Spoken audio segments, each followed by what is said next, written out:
car, do you know? $15,000 to replace a bump and a light. That's insane. The car's registered to the Cadaverinis? Huh? So it's not even the tiger's car. Why would someone else's repair bill be in the tiger's office?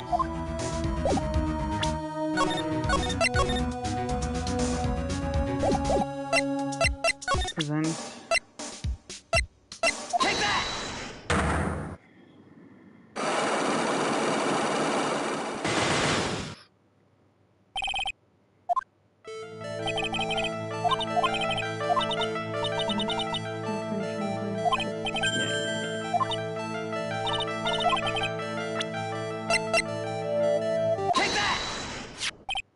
I have here a car repair bill. From this, it seems pretty obvious that this car was involved in an accident. Let me see how. This bill is made out to the Cadaverinis? Yes, it is. Don't think anything's suspicious. Your relationship. Take that! I know exactly who you are, Viola Cadaverini. You sustained that injury from a traffic accident, didn't you?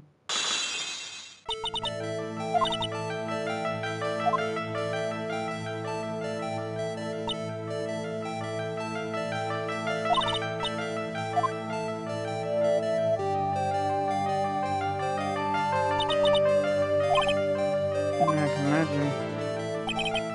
So what happened to the person on the bike? Guess we didn't get away of injuring the knee via Cadaverini, right?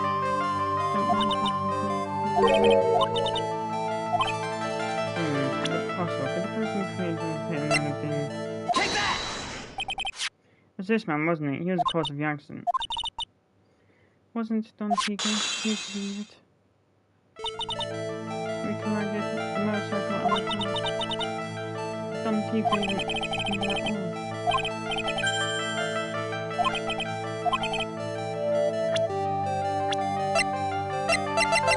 Take that!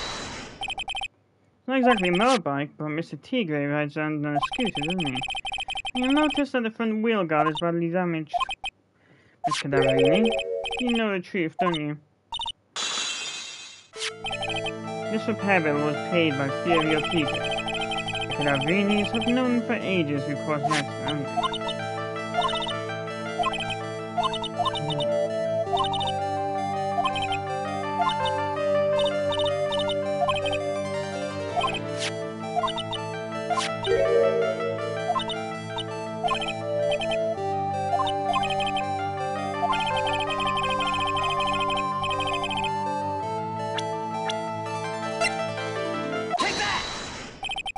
Perhaps I shouldn't be saying this, but your grandfather, Bruto Cadaverini, controls a lot of dubious cash, right?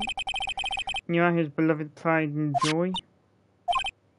Sure, I don't know exactly how much the operation cost, but if you weren't the granddaughter of Mr. Cadaverini, do you think Mr. Tigre would have paid the money?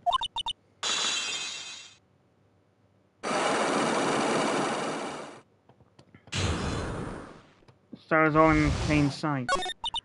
Fucking dumbass I am. 4 months ago, I was in a traffic accident. That's why I needed the operation.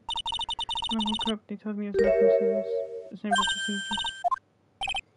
Well, I guess if she recovered in 4 months, it couldn't have been too big. They say the operation cost $1 million. Well, that's definitely more than a giant McDonald's sign on the top of your head. My grandfather ordered Don Tigre to pay $1 million in compensation. It's underworld lingo for paying money to settle a score. Basically, pay or get into some serious trouble. For $1 million? This has to be related to our poison case somehow.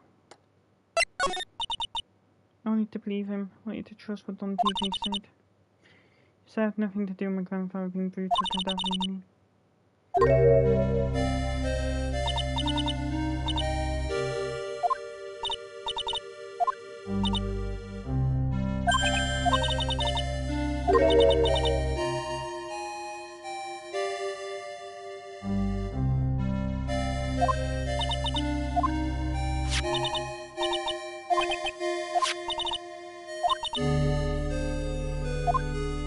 Gonna make him off, we can't refuse! Viola's medical papers added to the court. Inexcusable. The two things I consider inexcusable: poisoning and betrayal. Any coward would hope he'd be using either of these tactics.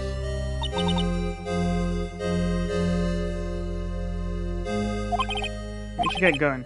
Right after we finish our espresso. I need to convince Viola of anything else, so I guess we can wait this.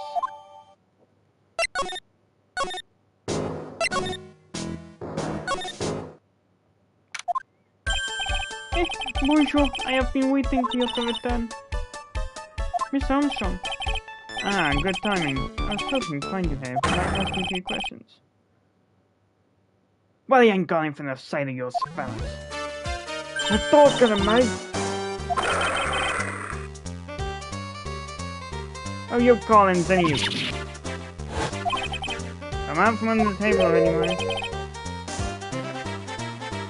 Okay, under the order. You just want to play games with me? Don't recommend that. Theoretical papers enough. God, this accent is not the slightest bit Australian. Uh-oh. Viola could have any paperback. You mean this? The $1 million medical papers? Miss Cadavrini trusted you. That's why she said that she helped you. Forget about it. That girl's dumber than an eggplant. Yours wanna know what's sad? I'll tell yours what's sad. And it ain't only her face. Can't let you have these papers. Tomorrow in court, I'm going to expose what you did to get the $1 million used to pay this off. Are you crazy or something? Don't care if you wanna give it to me or not. There's two of us here. You got that too. Oui. Miss Armstrong. Forgive me, désolé. I cannot argue with him.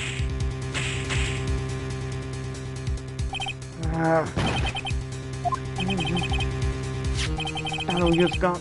I'll be taking those papers.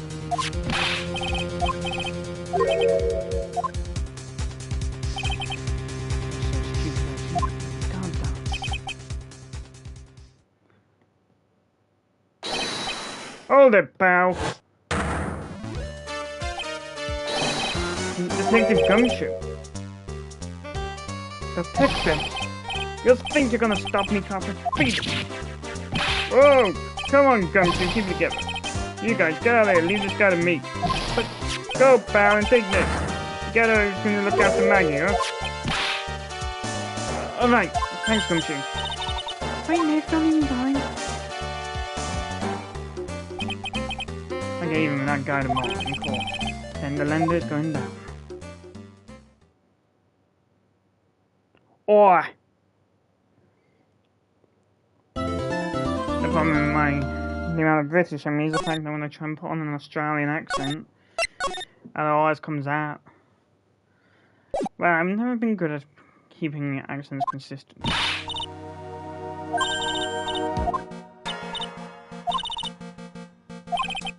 That's true.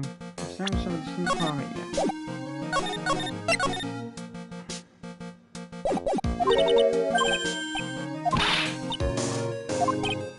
No. That wasn't doubt. That was determination.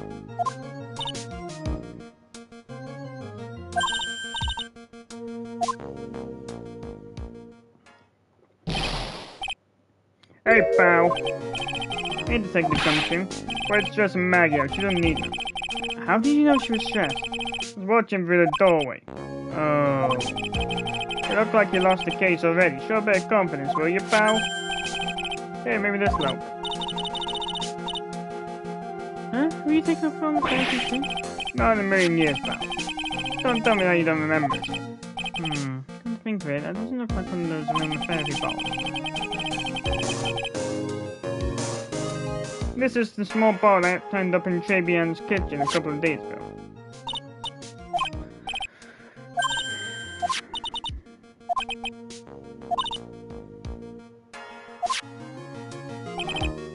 We finally got the analysis results back from the lab. So, what is it? Is it poison? I'm afraid not, pal. It's medication. Yeah, for years. Stop what you suddenly found me. For years? You mean... Yeah, it's the medication Glenn Elk was using for his ruptured eardrum. What was Glenn Elk's ear medicine doing in the kitchen? What about the unidentified things? Anything on that? Someone screwed up, so they only had time to analyze the contents of the box. Around him, I got something on the fence, but... what's going to be missing? Back to the evidence. Okay, pal, this is it. Make sure your defense is impregnable today. Got it? Hey, child. Gonna expose that guy for what he's done. Oh, my name is Phoenix.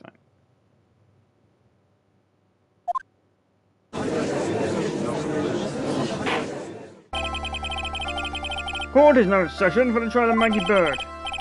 The defense is ready, Your Honor. Ready and waiting as always. Very good. Then we'll get underway at once. Yesterday we heard the testimony of Mr. Victor Kudo. He claims to have witnessed the defendant putting a powder into the victim's coffee.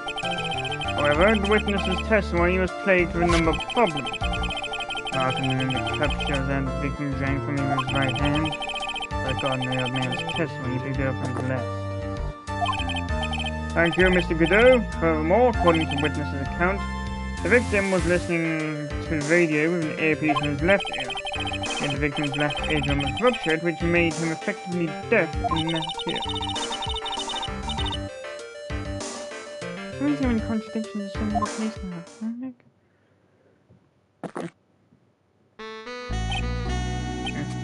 Allow me to remind you, Your Honor, the words.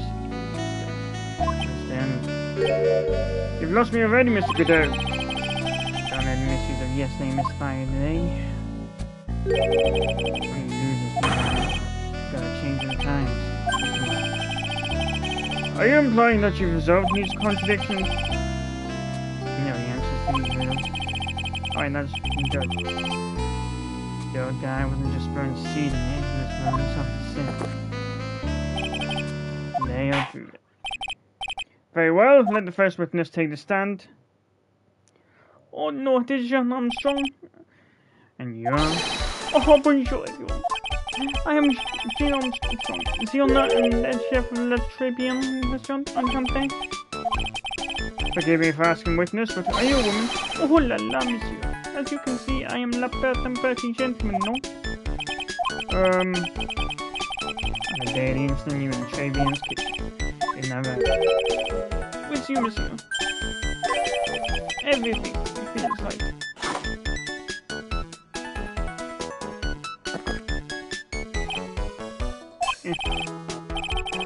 I'm so praised. Is there anything to tell you this going? Very well, your testimony, please, witness. Please tell the court what happened that day at Tribune. Oui, volunteer.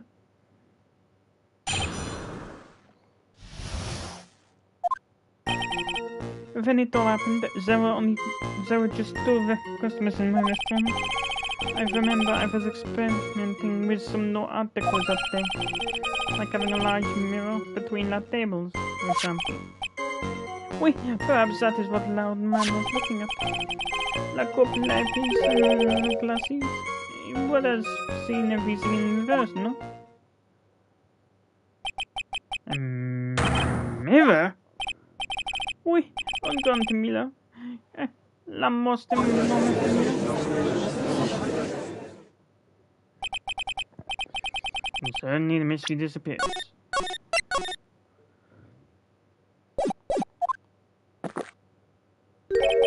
Like I said, the world keeps turning slow. What the heck? It's way too early in the morning for this to be happening.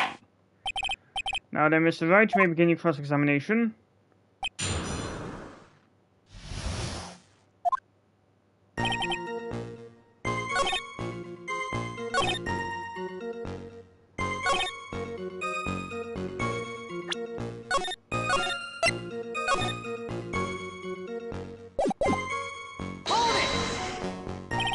Normally, I'd expect people to know the difference between a reflection and an object. Normally, that was normality. That's name tried, even for you. Huh? You trying to say that if something normal and impossible? Damn it. Where does that leave the porky-headed lawyer? The damn that chick. You really are full of yourself.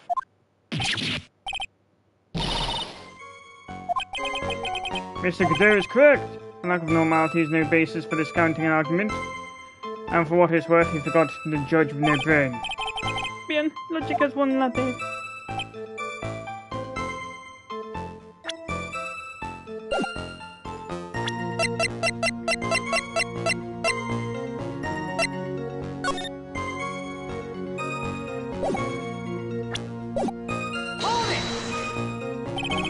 Everything? You would have seen everything in reverse. Oui.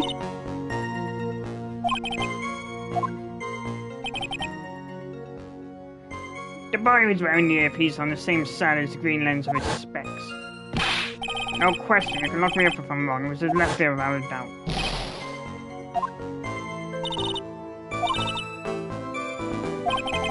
And that clears up all the problems with this. How's it? Who's really watching Spider-Man?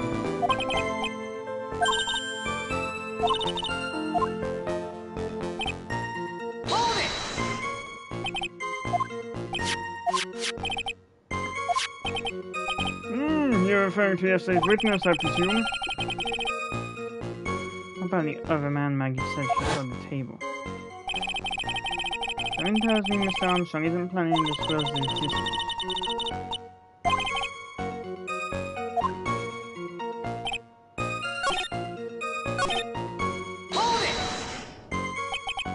You're experiencing with Art Deco? How come I never heard about that before today?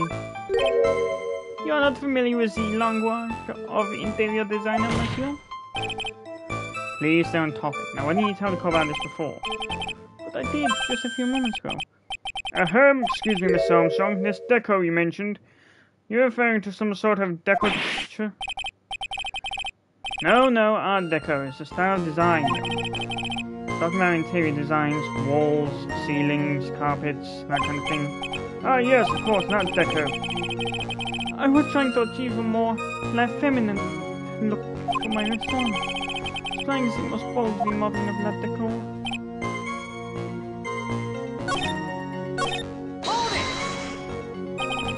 How big of a mirror are we talking about here? Oh, something about 4 meters wide and, oui, about 2 meters long.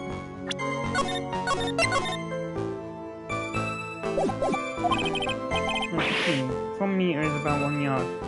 Only glass the frame that's huge. I was intending to install it on the ceiling eventually. Ceiling? Was that mirror on the ceiling? No, but I decided not to go through with it in the end. Okay, dude, ask them more about the mirror or not. If you really had such a large mirror in the restaurant, someone would notice it. There's nothing about mirror in Mr. Kudo or Maggie Bird's testimonies. But... Objection! You didn't ask, right? You have only yourself to blame for such. What? Mirror was delivered to Tribulations later for use. Really? Mr. Armstrong testified he was carrying out some design changes. As it turned out, he didn't actually use the mirror yet. This just doesn't add up. Even if a mirror was delivered to Tribulations, it doesn't prove that I was in the restaurant and during the party.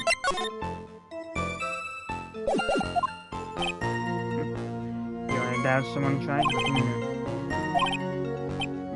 So the witness yesterday had seen the victim reflected in a mirror.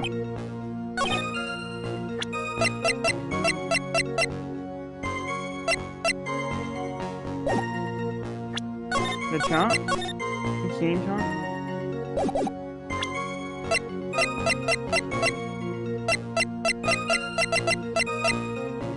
Objection!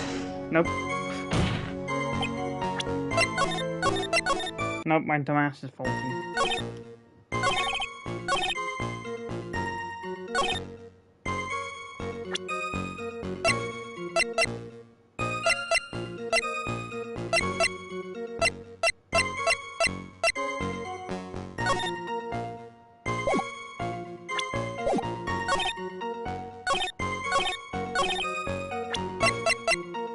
Wait, no, the crime scene photo. It would have shown up in the photo.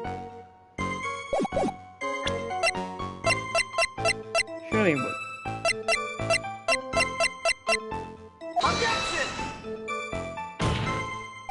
Nope. Gonna have to think on that one.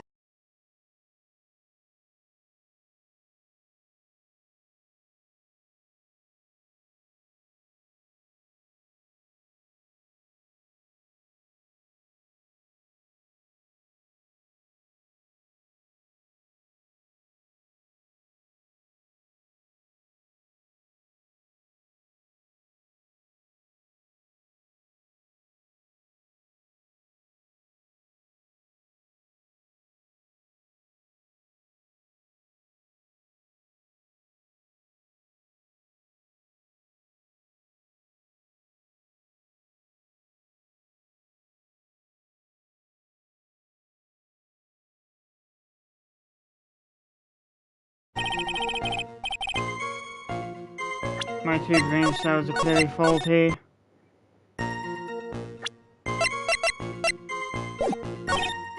Hold it! Objection!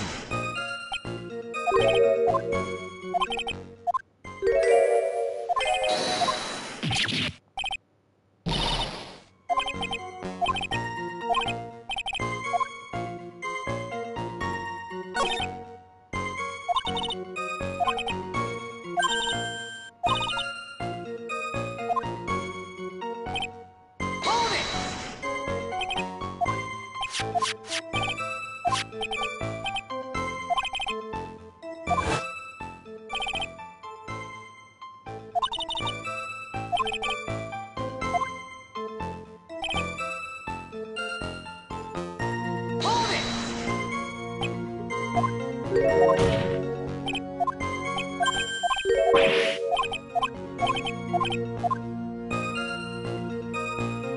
Hold it!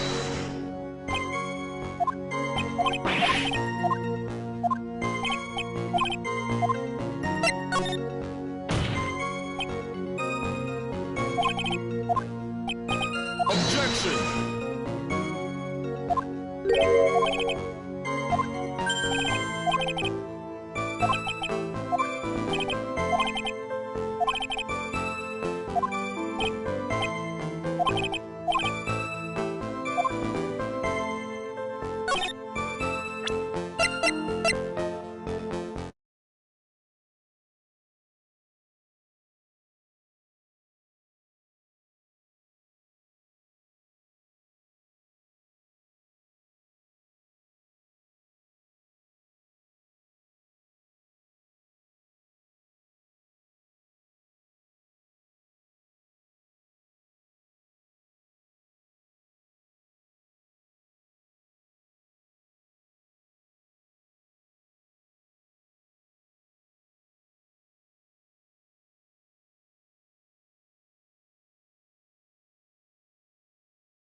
Objection!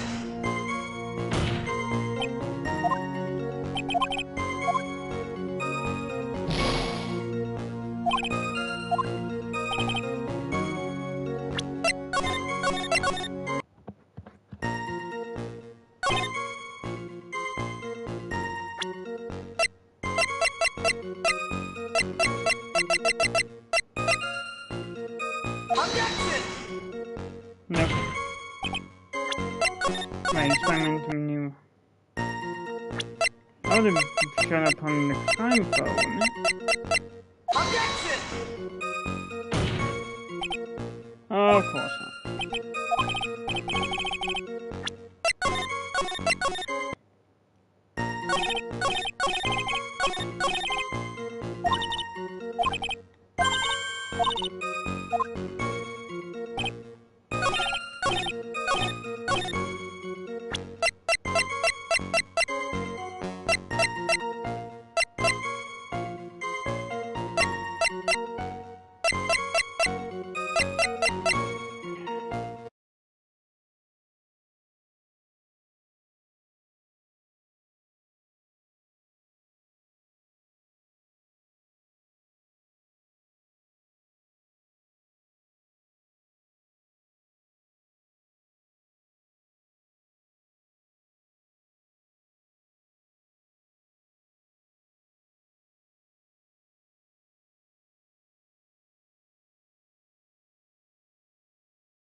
So there's something in this.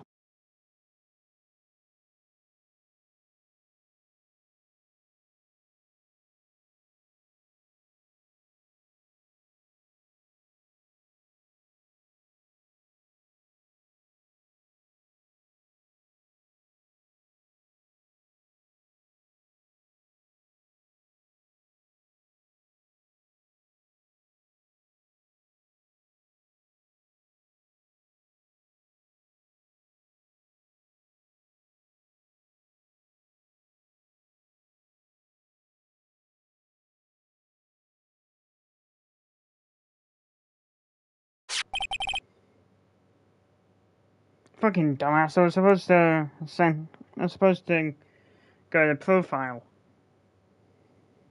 So I just spent about 5 minutes thinking for nothing. The coffee cup, the earpiece, and the HMD.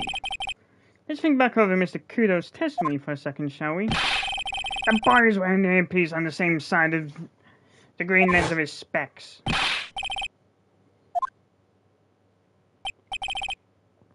So to summarize, we were told that both the HMD and the earpiece were on the victim's left side.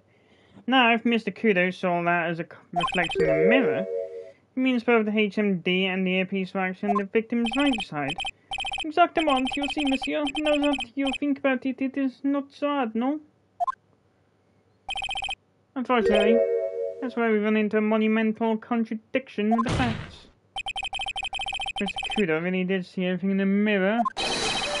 Why is that the HMD is on the wrong side of his head? Order! Order! Mr. Wright is correct. The witness genuinely observed the victim reflected in the mirror. Then we would expect the victim's eyepiece to have been over his right eye. Objection! Oh dear. Right, you should have cases. Calm down.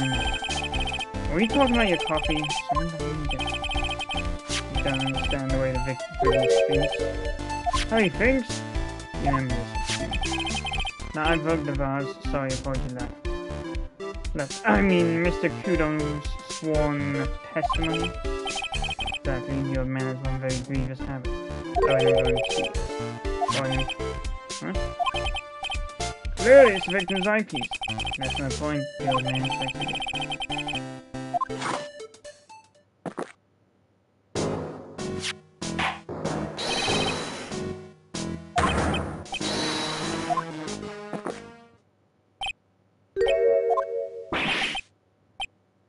That's the worst but best impression of Kudo ever. Enough! Must agree that yesterday's witness was irresponsibly rash in his testimony.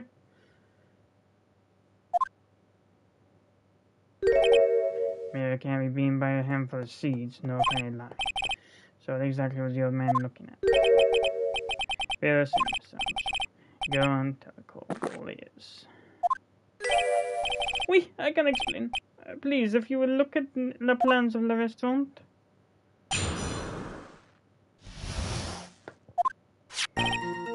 Hello, is everyone sitting comfortably? The mirror, it was in the middle of the restaurant, dividing the two halves. There is only one seat from which you could have seen an image of the victim. That was the seat at the table next to the victims. That was where the old man was sitting.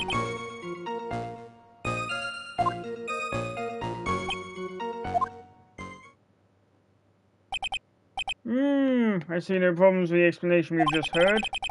On the table next to the victims, Mr. Kudo could have seen the victim in the mirror. What a naughty little coquette I am. Confusing all the see men like these. Don't worry about it. You can keep up, except for the guy breaking out in cold sweat over there again. Ah, I hate that guy. You said you didn't touch anything else apart from the mirror? Are you quite sure about that? Volunteer, of course. Very well, Mr. Vogt, your cross-examination, if you please.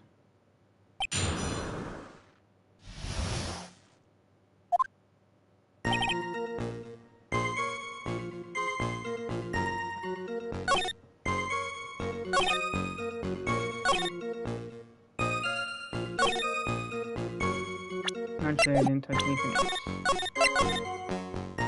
Really? Then why is that medicine just magically disappear? Nope.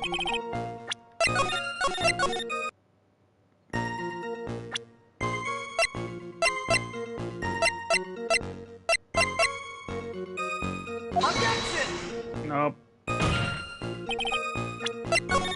Looks like I'm gonna have to do some pressing. Are you sure about that? I touched nothing except the mirror. Mr. Vogt, is there something the witness has said that doesn't match the crime scene? Yeah, there is. Just cover my finger and wise. Driving for my case harbors, right? Oh, I have just the thing for that. An oil with golden myrrh and frankincense. Two drops of your coffee and voila, enjoy. Focus, Phoenix, please. You need to ignore these two and just find some evidence.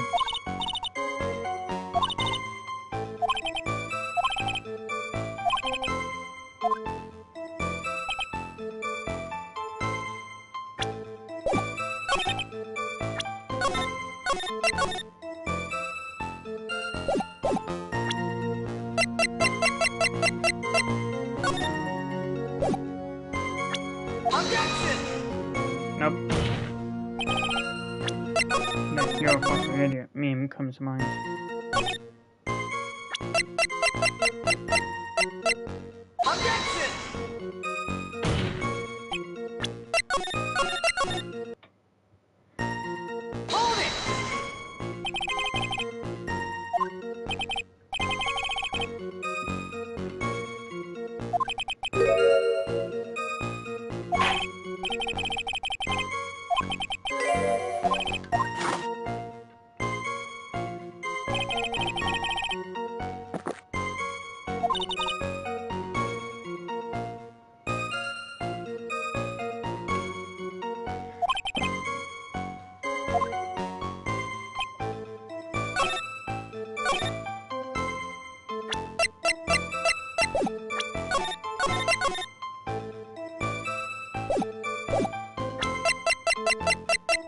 things? Objection! Nope. Once again, you're all fucking idiot. Intensifies. Hold it!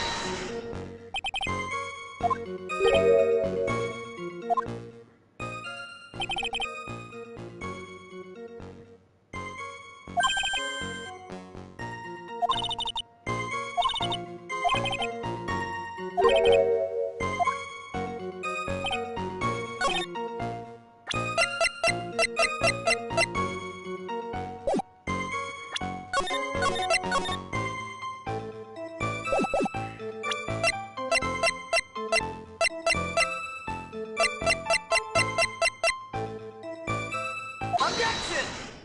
Now, this is where the crime photo comes in.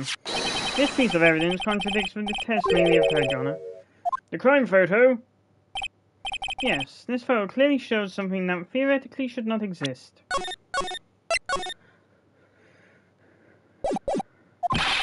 What on earth do you mean by that, Mr. Wright? Should not exist. Sounds like you describing yourself, Tribe.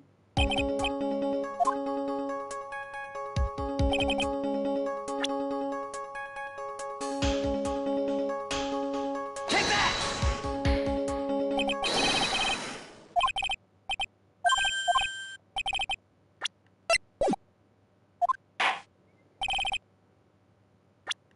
You're hilarious.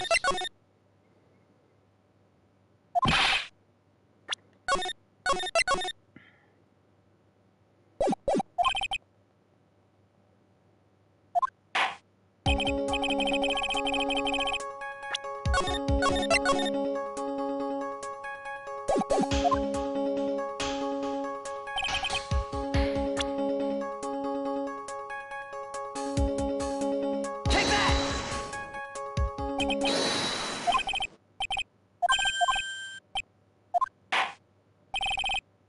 Hold it!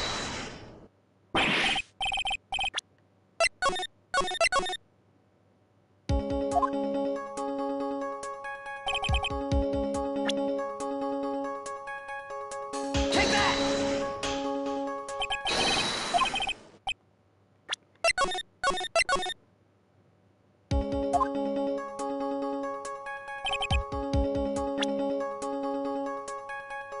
Take that!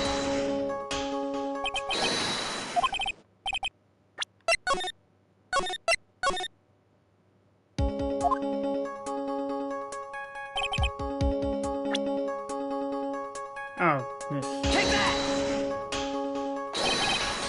I think it's pretty obvious that this is what should not be in the picture.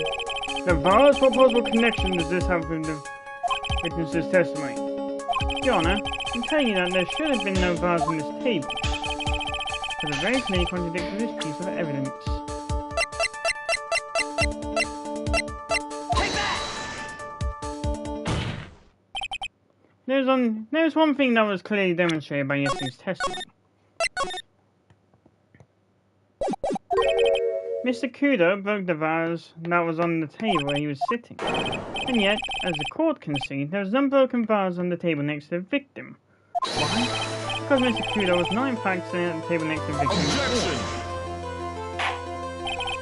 Dummy, you try. It's impossible. Because he's the only one Kudo could have seen the victim's reflection. Exactly.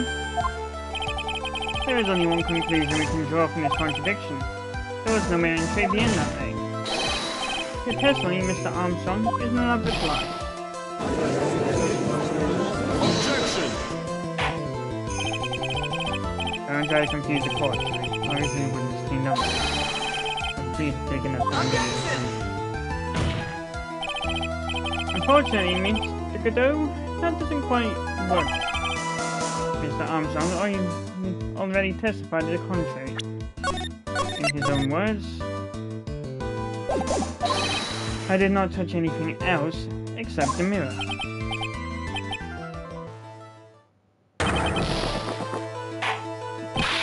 Well, witness, what do you have to say for yourself? Alright, there was no mirror in the rest on that thing. Back to this revelation, we return back to the original problem. Why did the victim have an earpiece and an ear in which he couldn't hear? If you get one shot in life, there's no turning back. And I came to me with an air tray. You explain what the old man saw. Answer this, and I'll be out much closer to the truth.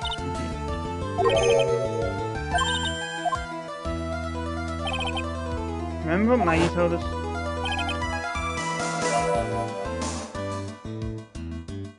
There was another man at the victim's table, and there was a sample seized in the victim's case.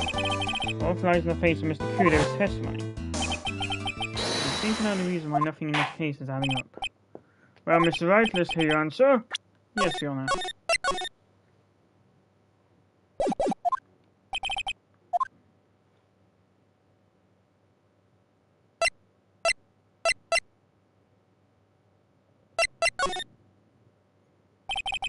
This case is riddled with contradictions.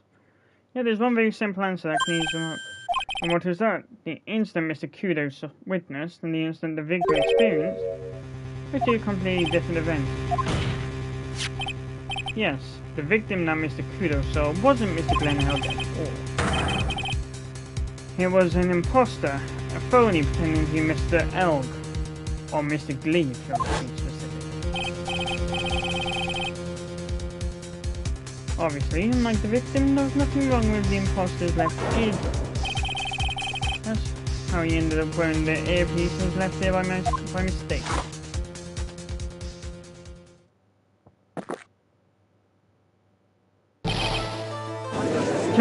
Just...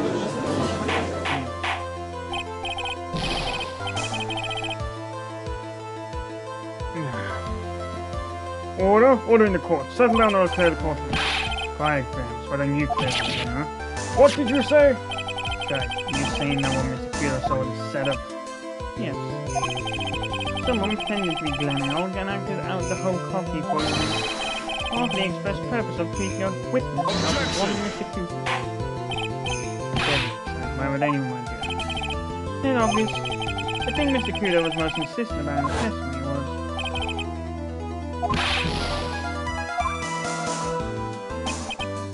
It's so hard to believe, but...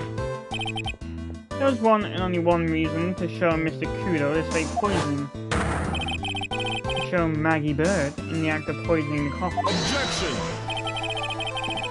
He was singing and the waitress and the old man stirred the fake as well.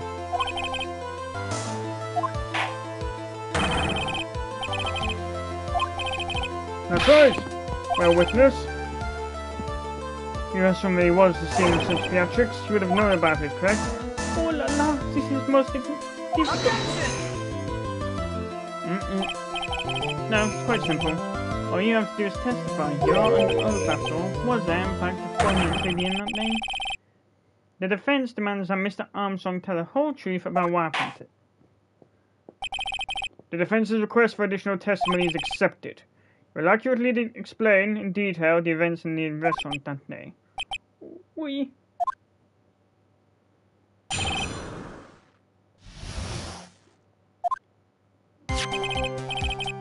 La victim, Monsieur L, came to my restaurant alone. I remember loud murmurs not long after. There were no other questions.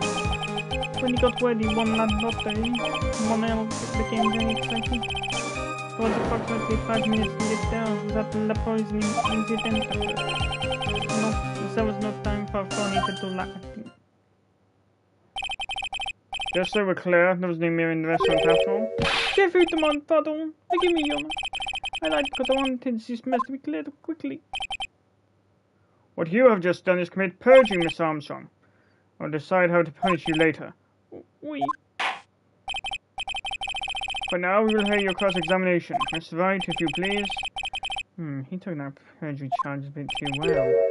I'm guessing he'll be in more serious trouble after this cross-examination.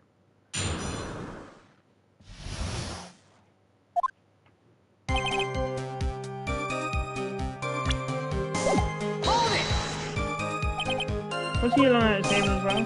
I saw him from Lucky. Yeah, the defendant, Miss Bird, remembered it differently. He swears there's another man at the table. But in the view track, yes, his witness also testified as the victim of the law. No, seems square man. Certain coffee's basement. What kind of coffee is he even drinking? say how many questions wise on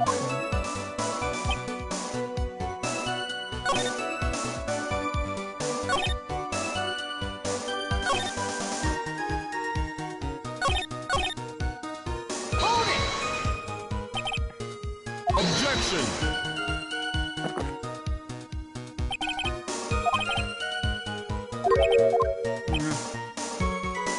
I'm trying to establish the presence of funny picking rest. Anyway,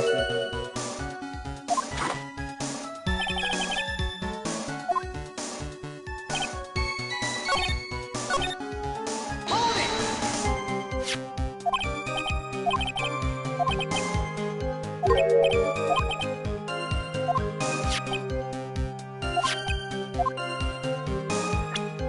how many minutes after?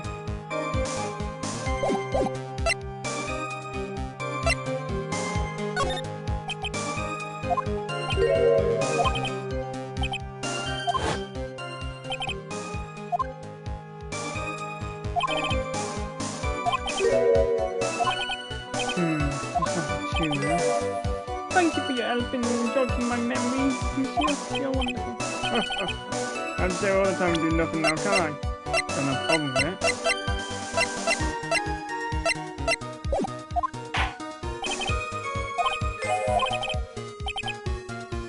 Merci bien. That's French, isn't it?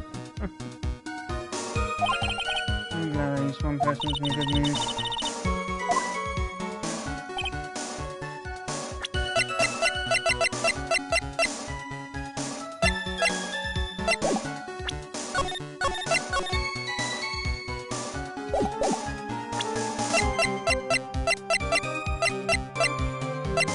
Objection! You're a fucking idiot. Hold it! Hold it! Hold it!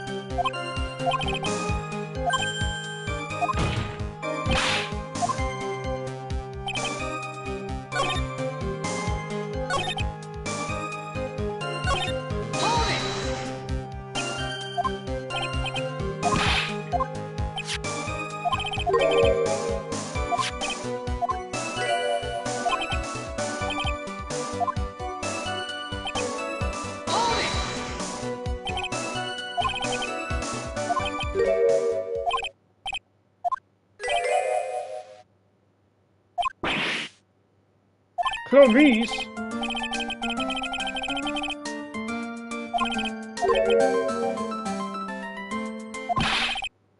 Pourquoi?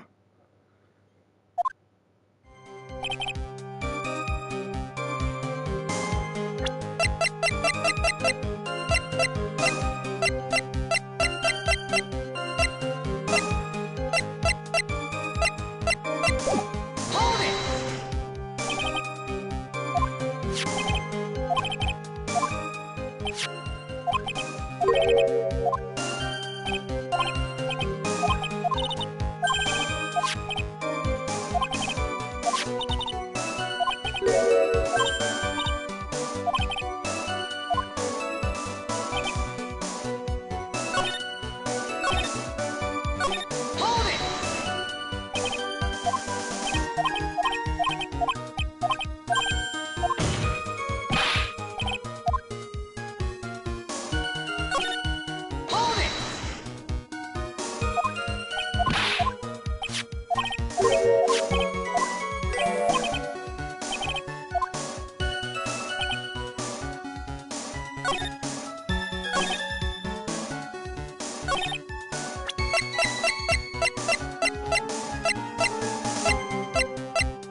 Yeah.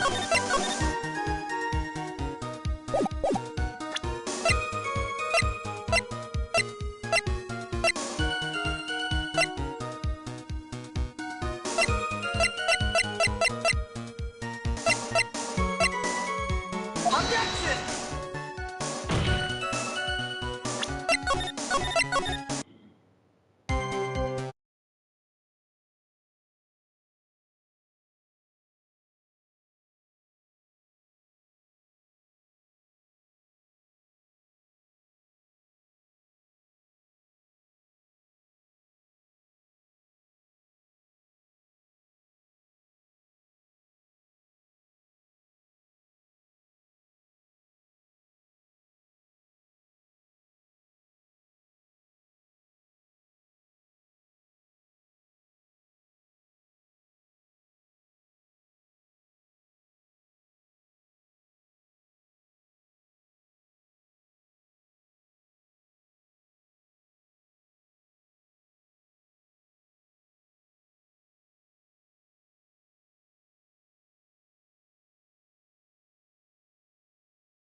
Oh, of course, there was lottery ticket. I'm afraid I finally got you, Miss Armstrong. What? What do you mean? At the time in question, the victim was listening to the radio with his earpiece. The show he was listening to was Millionaire Radio. Each week they announced the winning numbers of the $500,000 lottery ticket. Wait, that was the last show Mon Elf was listening to? Can't see a problem with this testimony, Mr. Wright. I wonder. You said the victim arrived at your restaurant after 2 p.m., correct? Wait, I'm sure of it. I remember it perfectly now. That was that time because I had just finished serving la lunch. Get to the point, try. You have one. That show is broadcast live at 1:30 p.m. It claims to be the most thrilling 10 minutes of your life. It's only at 1:30? Supposedly, the victim made some noise when it was announced that he had won. And yet, I don't believe his cry of joy could be heard after 2 p.m. Because the show had only finished more than 30 minutes earlier by the time. No! This victim we've been told about has done nothing but the impossible. Listening to the radio of up to the eardrum, catching a show that was already over. There's only one conclusion you can draw from this fact. His victim was an imposter, acting out the poison 3 minutes after the real one.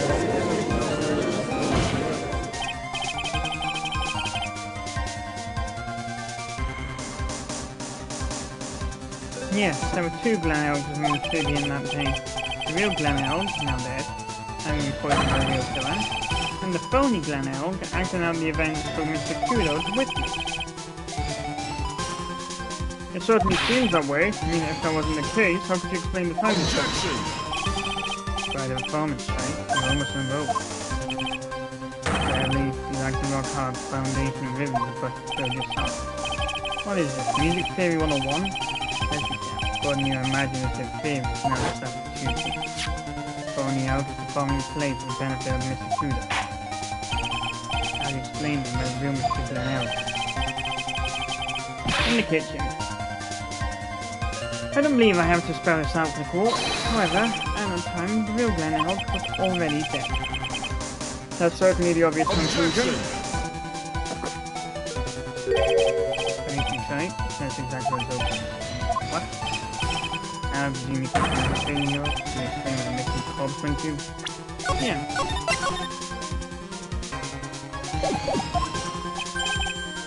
The missing code? So under the old man's testimony, there's only one of the The person was infirmed to now. So where did the killer hide the body of the real victim? The kitchen! The prosecution has a valid point, Mr. Wright. Your theory is to stand up to examination by the court. Yes, Your Honor.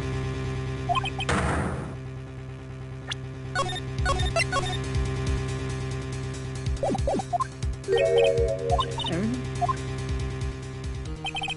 I thought I had him in that contradiction. But at least I know I'll hand them back to me for calling instead. Inside figure.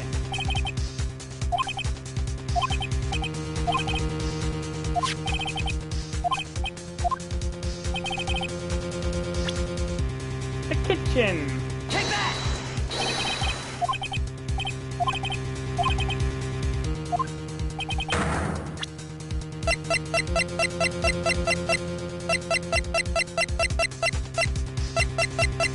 Take that!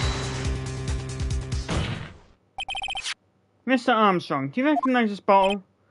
No. I have never seen that ugly bottle before in my life. I'll use la very best bottles, monsieur. The highest quality only for me. Where was that bottle found, Mr. Wright? Interestingly enough, Your Honor, it was found in the kitchen of Tribulations. What? But I never use these bottles for my aromatherapy oils. But this bottle doesn't contain aromatherapy oil, Mr. Armstrong. No, it contains a medication. What kind of medication? Trevor remembers something. That Mr. Alec visited an otolaryngological ear clinic and was given medication. I get tongue-tied saying that. You can't be... Oh wait. Sorry, Judge. Give me an in your voice. The defense had the contents of the bottle analysed and lab results. Contents of the bottle matched the prescription that was given to Mr. L. Then L's murderer hid the body in the restaurant kitchen, at which time this bottle fell out of the victim's pocket. Mr. Armstrong, when the incident occurred, did you say you were in the kitchen? What you? Yes, you know what I'm about to say. It was you who hid the victim's body. You did a fine job pretending to defend my client Maggie Bird. However, you sent her to take the fall behind the poor girl's back. Order! This is an extraordinary development. Witness, did you murder Mr. Clare? Never. I could not do such an horrible thing.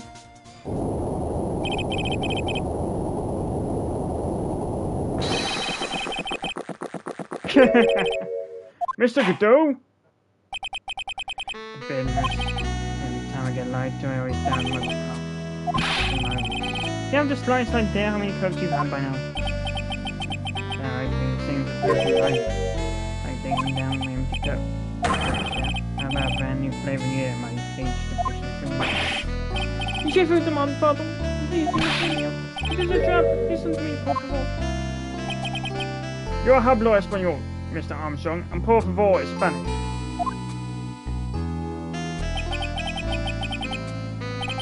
I'm only gonna ask you once. Did you do it? No. Absolutely not. You simply... Let's hear it. You go on, sir. Witness, the court will permit you the chance to make one final statement. If you line over again, Mr. Godot's coffee will wait. As does my gavel. Oui, this clear. What have I always seen in the movies? Got a bad feeling about this. Very well, begin your final testimony, Mr. Armstrong.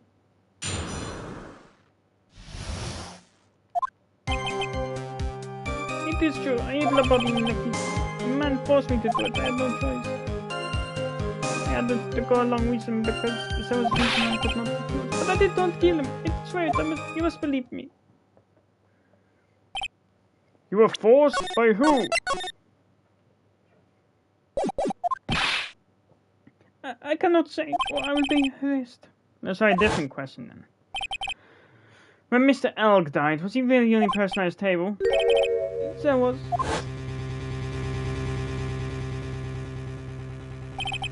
There was another one. I knew it. I guess I'm true. You may cross-examine the witness now, Mr. Wright. There's one more thing we need to do. Got vague this guy and get him to tell us the name of the real killer.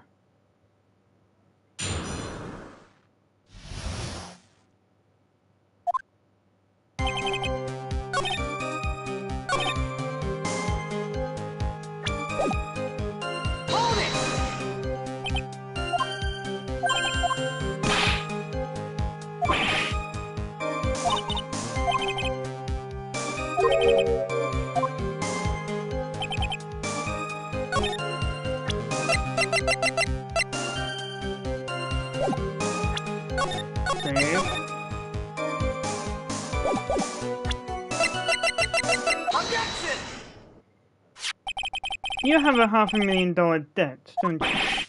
$500,000? Is this true, Mr. Armstrong? Oui, je suis désolé. I was weak and I borrowed the money. This is Mr. Armstrong's police here. And that's why you couldn't refuse anything asked of you by this man. Godot. Take that! A $500,000 loan from a black market loan shark. You had no way of paying it back, did you? That's why you were forced to do anything this man told you. Oui, it is as you say. The tiger, he told me he was going to use my restaurant for business rendezvous. On that day in question, he was meeting the victim to demand that he repay his loan. I don't know why it happened like that. I just did what he told me to do. I have no choice.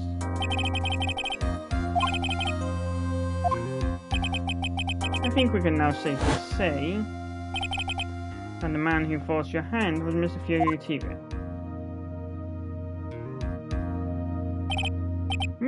Do I have one further question for you, Miss Armstrong?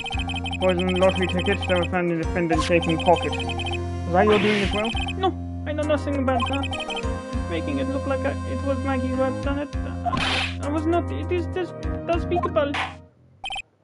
Mr. Godot, you're summoned this Furio Tigre as a witness. Now that can be arranged today, so we'll adjourn for now. Proceedings will continue tomorrow. 30 minutes. What? The trial will go on. See them myself. Need half an hour to get that guy in the stand. Not a minute more. Now then. Don't sit back and relax yet. No one knows if that chef is ready to eat. The trial can still go either way. Very well, your request is granted, Mr. Godot.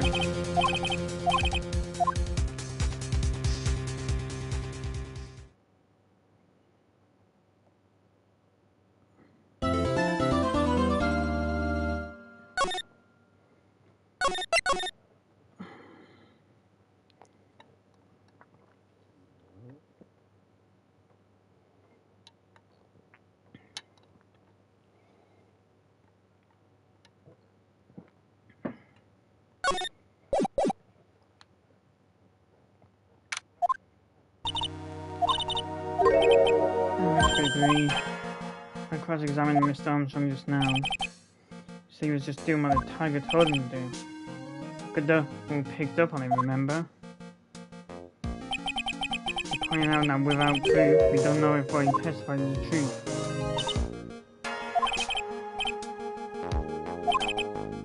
I have a feeling that we don't have the case making evidence we need. Hey, pal! Detective Gumshoe! Are you still jumping about Detective Gumshoe? Hey, that's the park on the Gal Black in the stop now. Never mind about the hair. Just calm down, alright? I can't stand still while I don't have a job to do. I kinda get wound up. Hey, I'm gonna take a jog back down to the precinct. I could get some prints on nice if you gone out. An hour? I would have been convenient.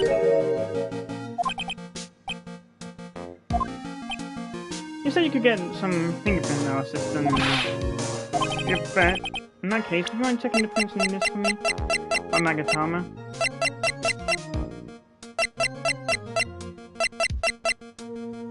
Take that! Oh hey, that's the small ball I gave back to you this morning, right? Yeah, I think it's time we solved the last mystery of who the prints belong to. Good thing, pal. Actually, that's been going on too.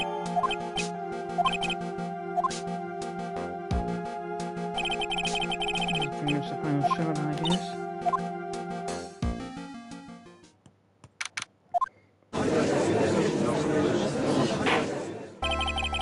Hold whenever you convene. Mr. Godot, did you find the Furio Tigre? Tamed him?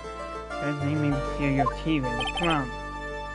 Still having. Be careful, he still bites. Very well, please show Mr. Tigre to the stand. Witness? Don't hide under the table, Maya. Unless there's room for me down there too. What you say to me? Nothing. I didn't say nothing, honest.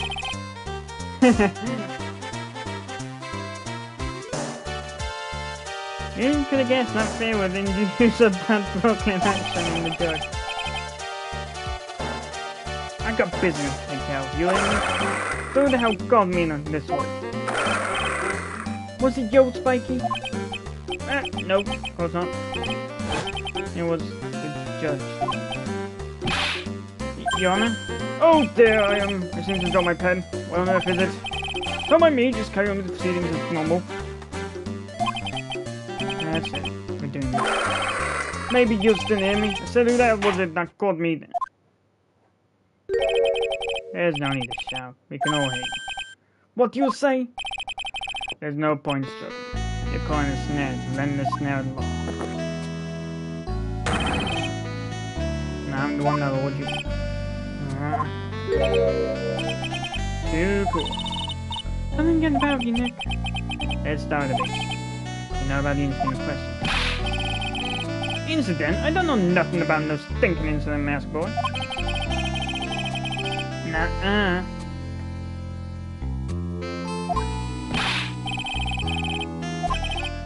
Of course! Well, perhaps you could give us your testimony then. Please tell us about what you did on the day of the murder.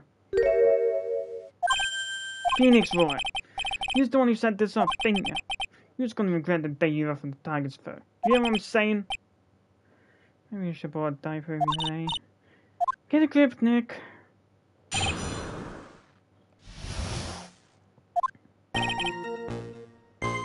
I don't know nothing about no murder. I was tied up with business in December last year. Spent all of my time in murder.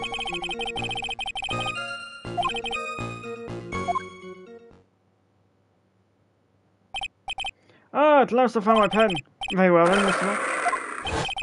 What is it? Please, witness, if you could refrain from shouting out like that.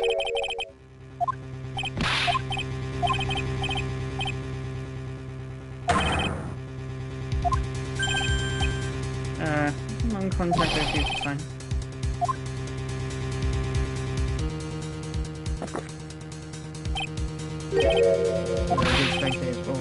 Just a minute, that's really not... This witness is...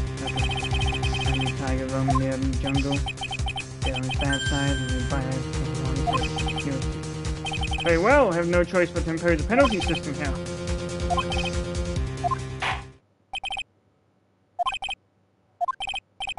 Yes, Your Honor.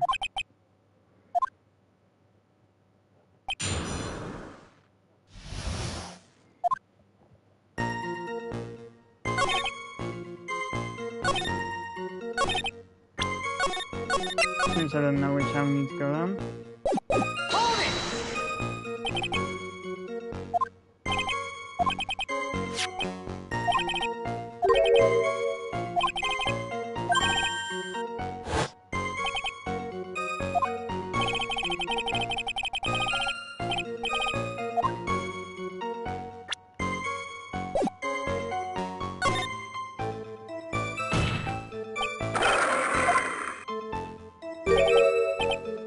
Objection!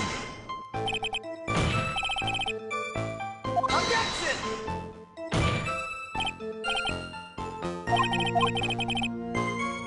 The victim was killed on December 3rd. Were you in the office Sunday too?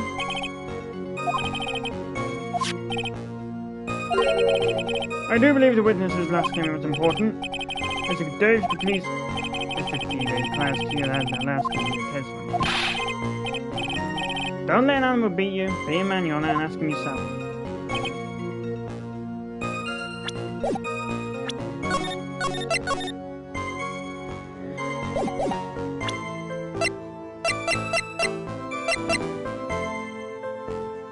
Objection! Mr. Tigray, on the day you you claim you didn't know Mr. Glenn Elg, but it appears that Mr. Elg knew you. What? Mr. Elg left this little note on his calendar. Me with a tiger. And the date, December 3rd. December 3rd? That's the day of the murder! So, Mr. Tigray, submit that you did indeed know Mr. Glenn Elg, because on the very day of the incident you met with him.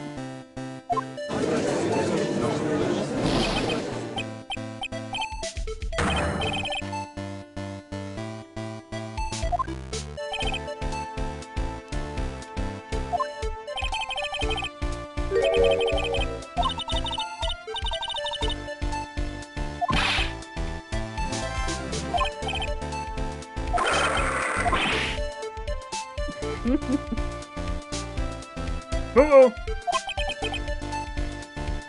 So you're saying I think I've never seen that kid before. That's the truth. I said I'm dead serious. You better believe that's the truth. Then I'd say that gives me time to enjoy another cup of pure black magic. That is why you testify for the court again, Mr. TV. Oh, yes, would you mind indulging the court witness? I've actually met the victim. That's gotta be a lie right now. So I might nailed this guy.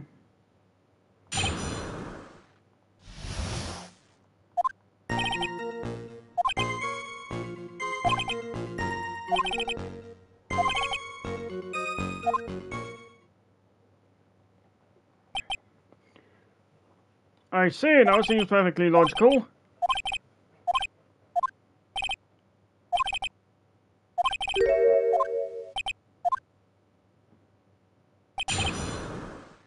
Something to do with JBN.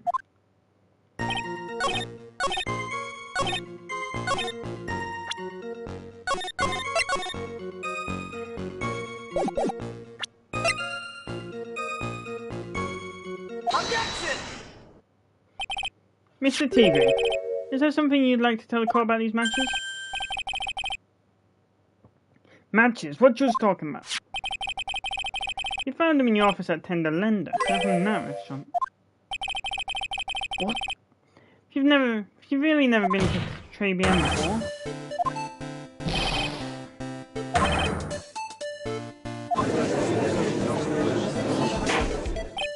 Order! Order! Well, witness! Sorry, I'm terribly sorry, forgive me.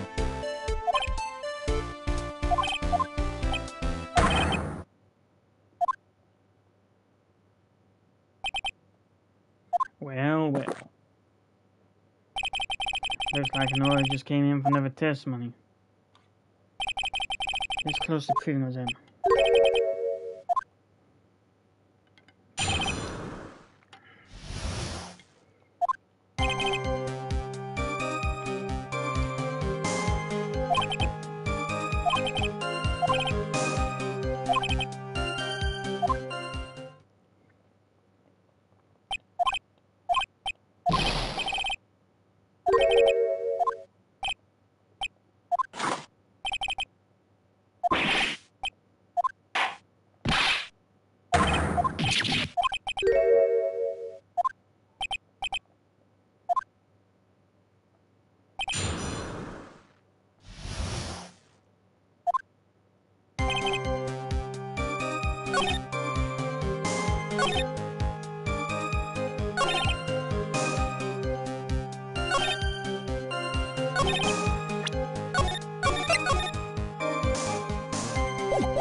How about a penalty for these two jokers in the garbage that you commit?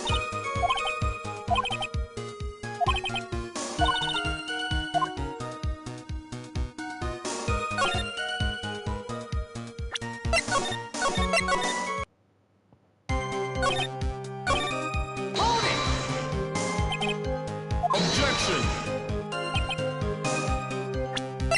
You're hilarious, really you are.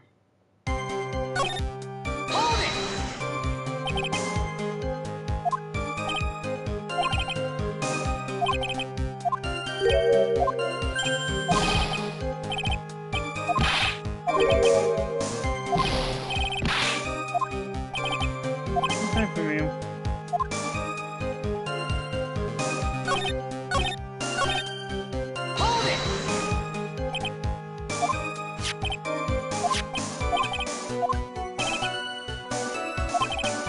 Objection!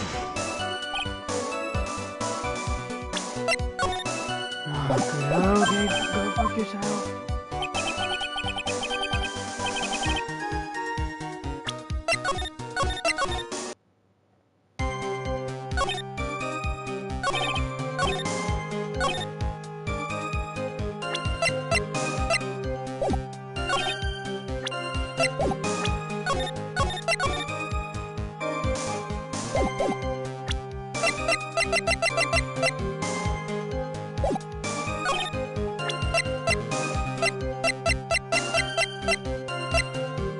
Objection!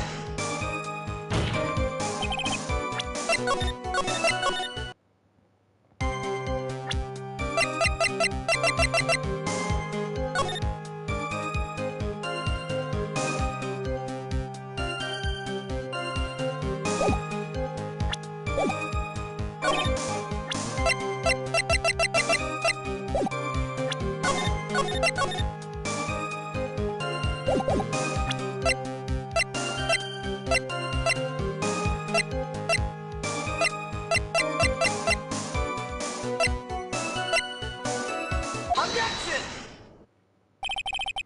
You're something of a loan collecting pro, aren't you, Mr. TJ? I'm something of a lie detecting pro. No one escapes the Phoenix's clutches. I think it's time we got something straight. What's this track? New line of relevant questioning. You'd love that, wouldn't you? These are the floor plans of the crime scene. You say you were standing at the entrance, Mr. TV? From there, your field of view would have covered an area something like this. Indeed, the witness would have had a clear view of the victim's seat. Nuh-uh. Unfortunately for you, that is not possible. The court would think back, you'd remember that between each of the tables is a tall partition. Why, that's true! Now look at the plans again. The truth is painfully obvious. From the entrance, the field of vision of any customer walking in ends here. So, from the entrance of Tribulations, you could have seen the victim's seat. But you did see the victim that day because you met. Right, found the old man's testimony yesterday. The victim was alone. But the defense has proved that point to be moot. The victim witnessed by Mr. Kudo was not Glenn Elk, but a fake. In order to have Mr. Kudo falsely testify, the real killer posed as the victim he had just killed and acted out a shooting. That will do! This trial has gone long enough without the obvious question being answered.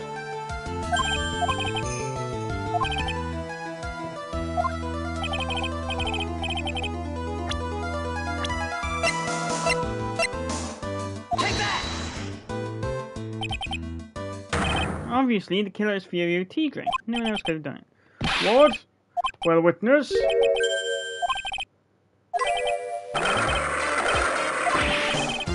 You can't threaten me, Mr. Tigre. It's the defense. Go ahead and tell the witness, Mr. Wright. Mr. Wright!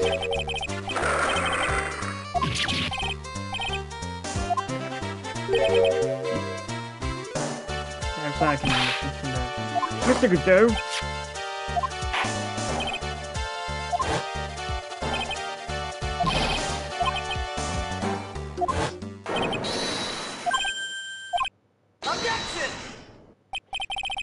Very impressive, Mr. Godot. Waiting for my absence to launch your attack.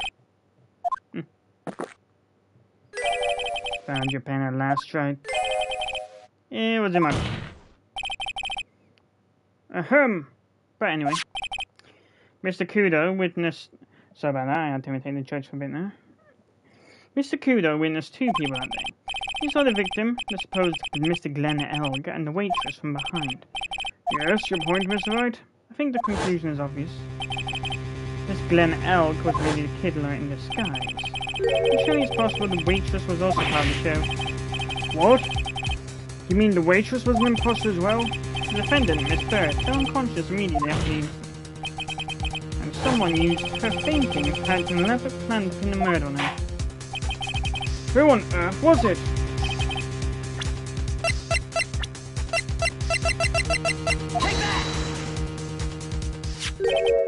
Who is this woman? Her name is Viola Cadavrini. She's an employee of Tenderlinda. You was making a big mistake. Yeah, Viola Cadavrini.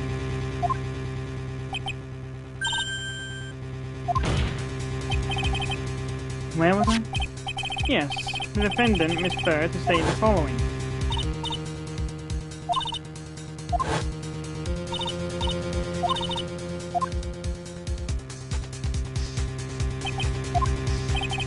There are just too many contradictions in this case. The second man at the victim's table, who nobody but Miss Bird seems to have seen. The earpiece worn by the victim in his left ear when that eardrum was ruptured. And the radio show he was supposedly listening to half an hour after it was over. There's only one logical explanation that clears up all these contradictions. The whole incident took place twice, once for real and once for show. And, Mr. Furious Tigre, the only person who could have committed the crime is you. Witness, what have you got to say?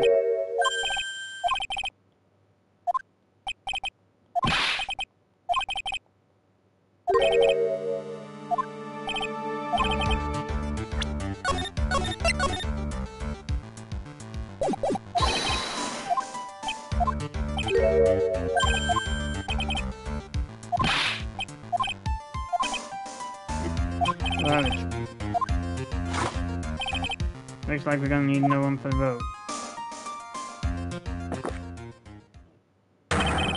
Well, more steaming cup of hot testimony. Indeed! Witness, you will explain yourself to the court. We'll give you one more chance to testify.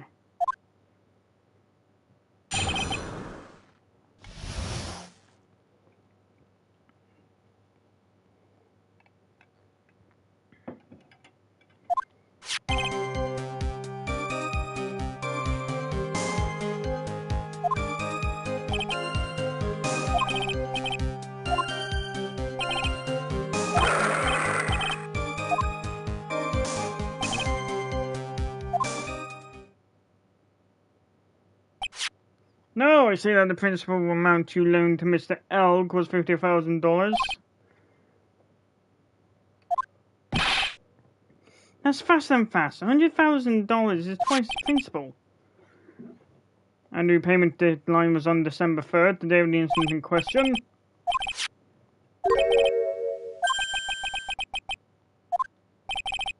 His motive? He has to have one, what is it?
What are you talking about, guy? You got 50 cents in his wallet.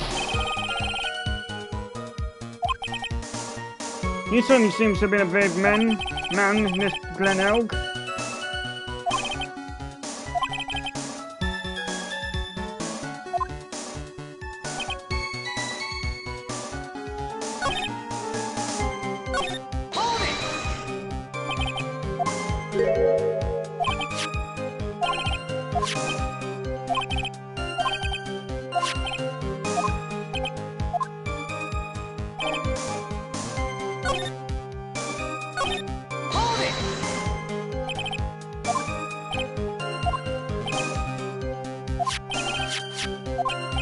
Kind of funny, given the fact that one of the DLC costumes is that tiger shirt.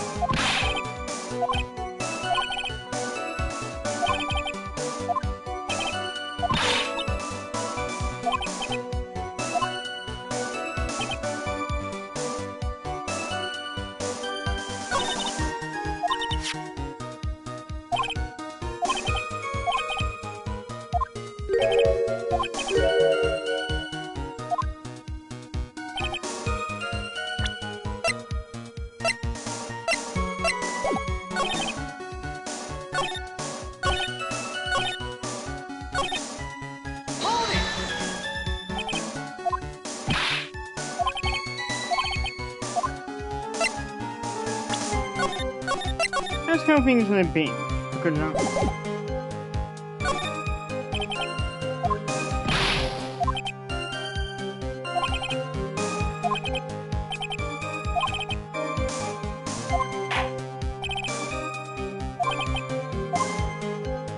Tiger's motive, huh? MC Bomber.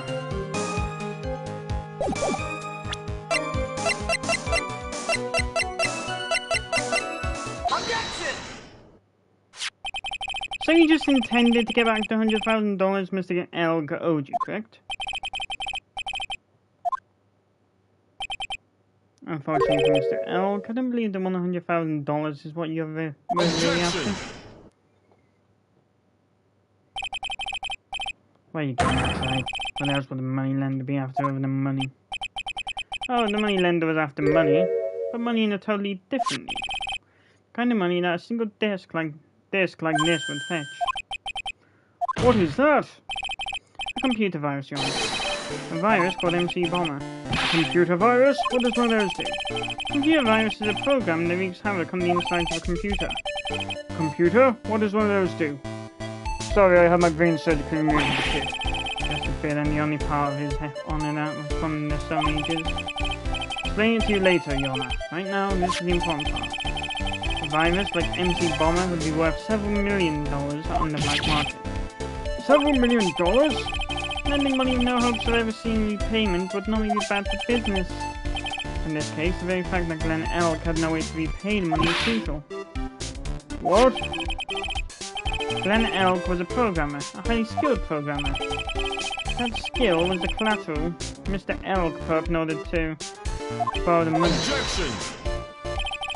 You're trying to suggest the witness's motive was to get out of that program. Exactly. Witness may have posed special sense, but he's by no means an insight. Man like him couldn't get his hands on $1 million of his own murder. Of course he could, provided I had time. But what if he had needed the money right now? When the pressure's on, the luxury of choice tends to disappear.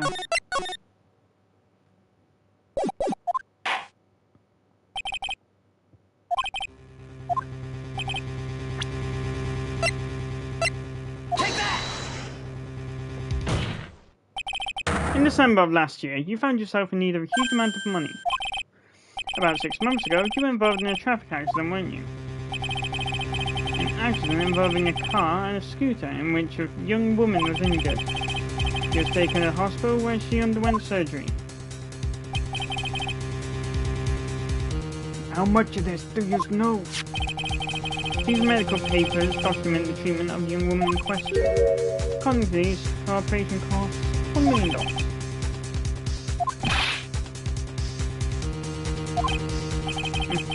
No one would pay a bill like that. The medical association got wind of it, the hospital would end up as dead as more. But Mr. Tigre had no choice, because his very life depended on it.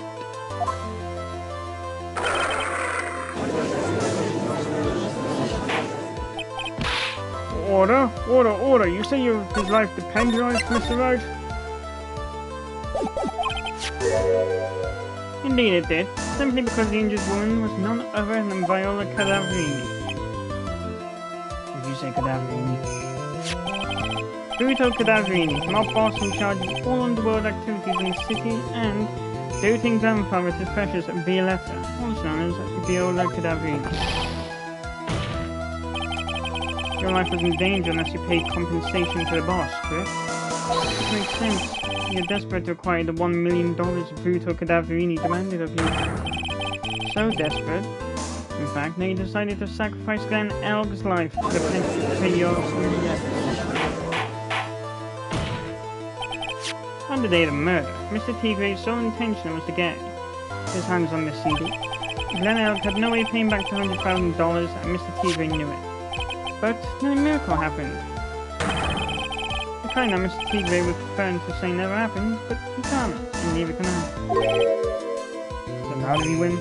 Exactly, at the 11th hour, Mr. Elg won $500,000 on the lottery. Which left Mr. Tigre with no way of getting his hands on the all-important CD. At least no legitimate way.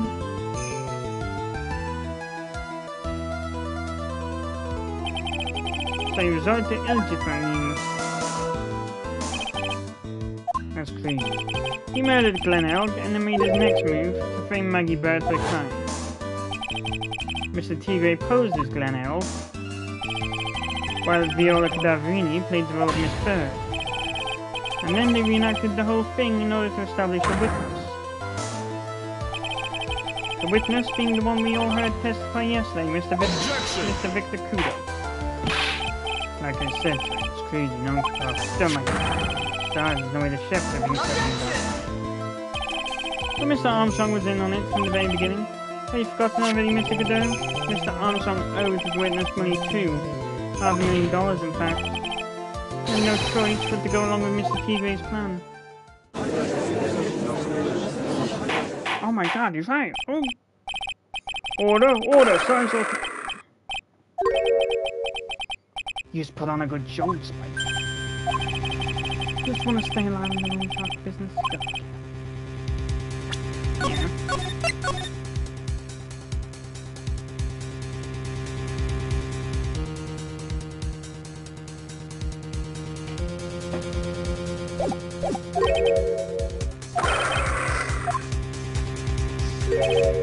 I agree. Despite your appearance, you were very careful. That's why you took one more precaution. One more trick to make sure Miss Bird had no way out. Whether you first saw him.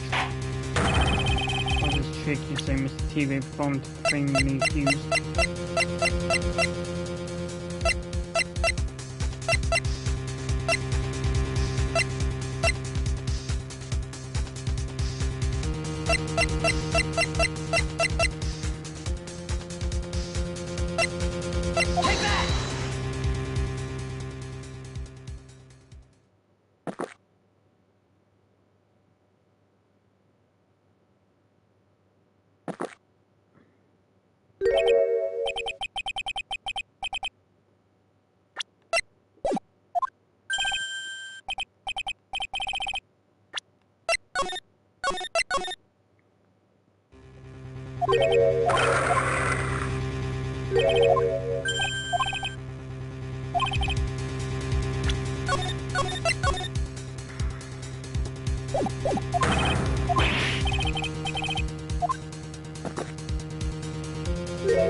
Right, the badge. Fucking dumbass.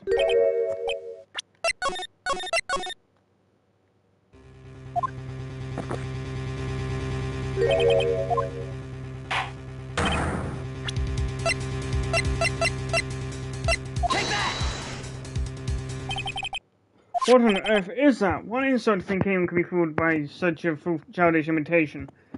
You did. Consider yourself inside, Your Honor. Mr. Tigray, you didn't just pose as the victim of the day in question. A month ago, in this very courtroom, you posed as me.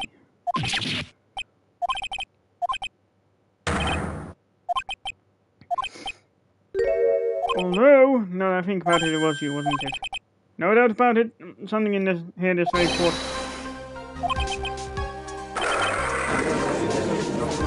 Objection! Probably meant slamming me in comments.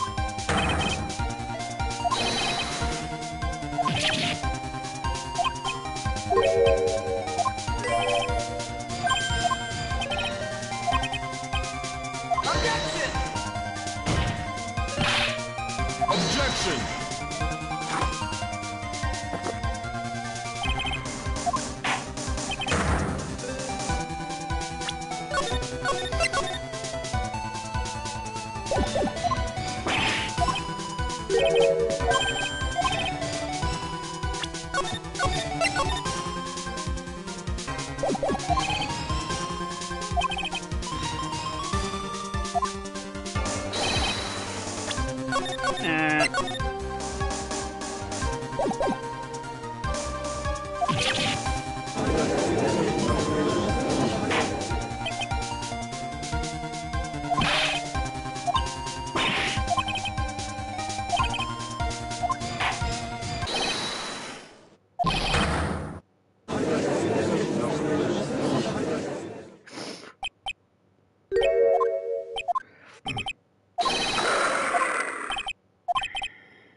Hold it.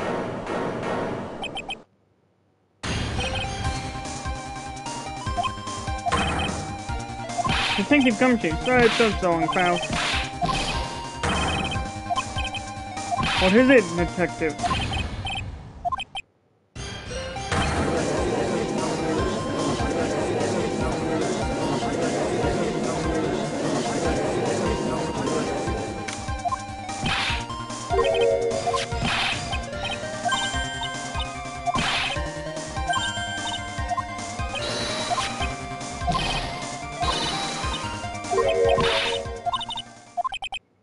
No, look, I'm sorry, that's kind of hard to say.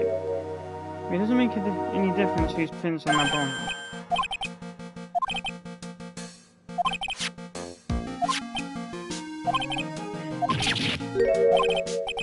Really, no matter how I try, I'm never on the knees.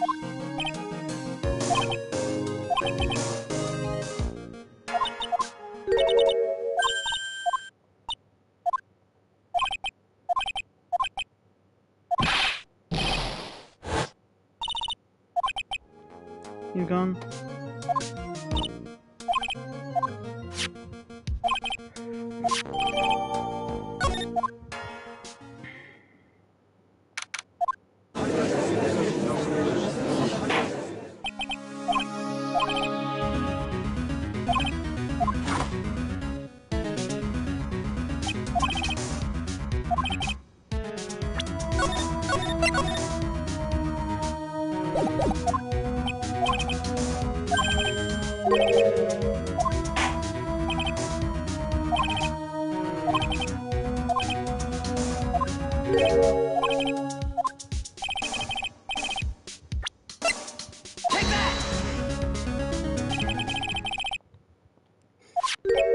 It's not the victims, Your Honor.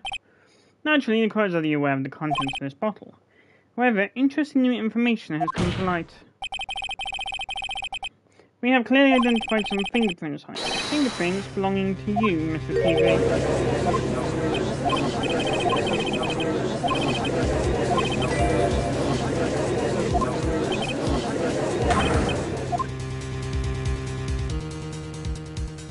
Phony trial, phony lawyer, and phony clues.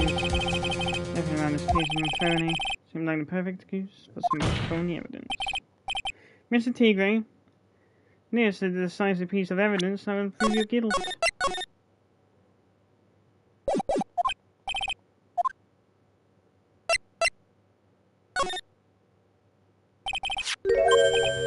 Potassium cyanide?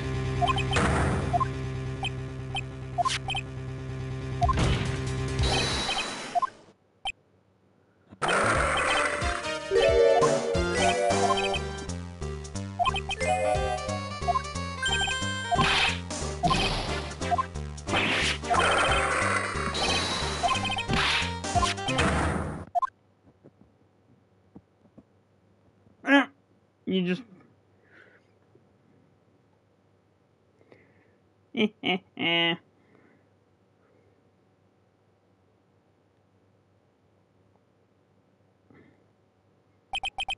Got him, at last.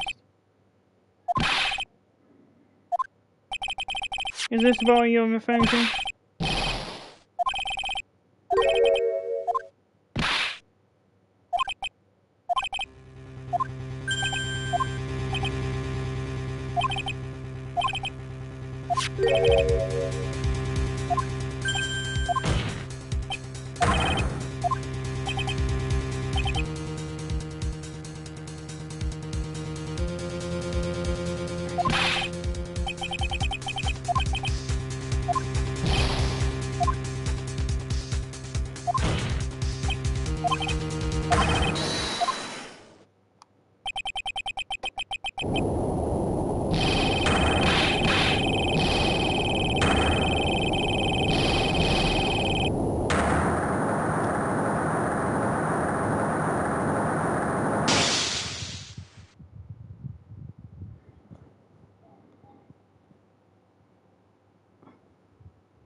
What's going on?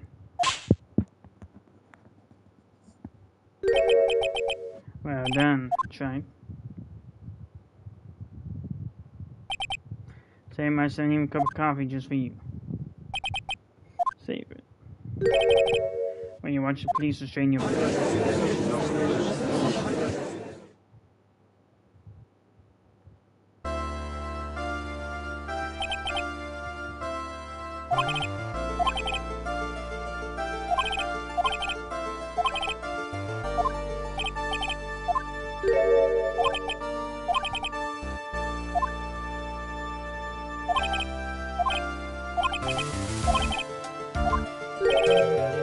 Good-o. Well, I'm now in a position to deliver my verdict.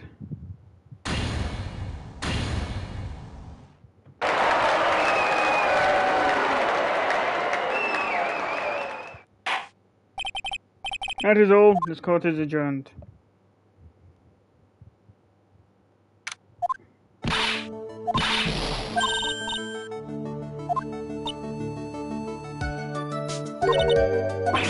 Hey, that wasn't me, Mac. That was the tiger.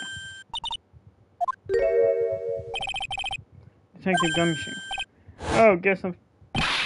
Wait.